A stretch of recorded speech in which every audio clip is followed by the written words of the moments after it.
ننګرهار کې د زون په کچه د بیسبال لوبډلې د جوړولو لپاره له لوبغاړو د انتخاب ټیسټ یا ازموینه واخیستل شوه. د ختیځ زون بیسبال فدراسیون مسؤلینو په خبره یا د ازموینه په ټولو زونونو کې اخیستل کیږي چې پایلې له ختیځو ولایتونو وشو. دغه فدراسیون مسؤل واصل صافی زیاتوي چې د بیسبال لوبه په افغانستان کې نوې ده او د دې تمریناتو یې موخه د زون په کچه د لوبډلې جوړول او له هغې وروسته ملي لوبډلې ته د لوبغاړو غوره کول دي. دا چې بیسبال نوې لوبه ده او افغانستان ته نوې راغلې ده، غواړو چې دغې لوبې دپاره د ټول افغانستان یو ټرایل واخلو او د هغې نه یو قوي لوبډله را جوړه کړو. په همدې خاطر موږ په زونونو کې دغه ټرایل یا ازموینه پیل کړې ده.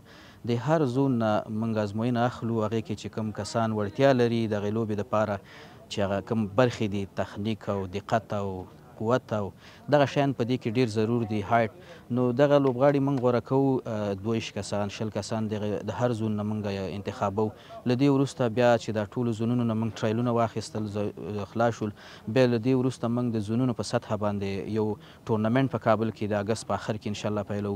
کله چې ټورنمنټ پیل شو او هغې ټورنمنټ سر ته ورسېد او هغې کې چې کوم لوبغاړو په کوم ټیم کې پرفارمنس کړی، وړتیا یې لرله، د ګوتو په شمار هغه موږ راټولو او د هغې نه انشاءالله ملي لوبډله جوړو. د ښاغلي صافي پر وینا دغه ازموینه په دوه برخو کې اخیستل کیږي چې یو د ملي لوبډلې او بلې د 19 کلنو لوبډلې لپاره د لوبغاړو انتخابول دي. هغه د ازموینې د شفافیت په برخه کې ولسونو ته ډاډ ورکوي چې دواړو لوبډلو ته به د وړتیا پر اساس لوبغاړي انتخابوي.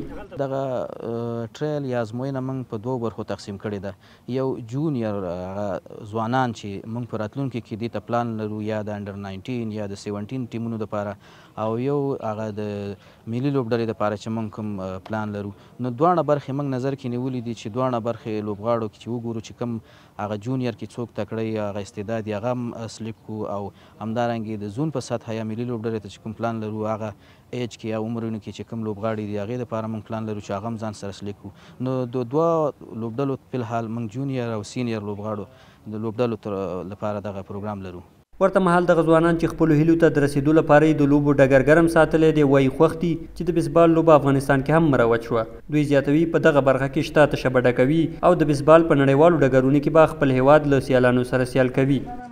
افغانستان کې د کرکټ او د نور لوبو ترڅنګ بیسبال لوبه هم رواج شوه او افغانستان ته راغله.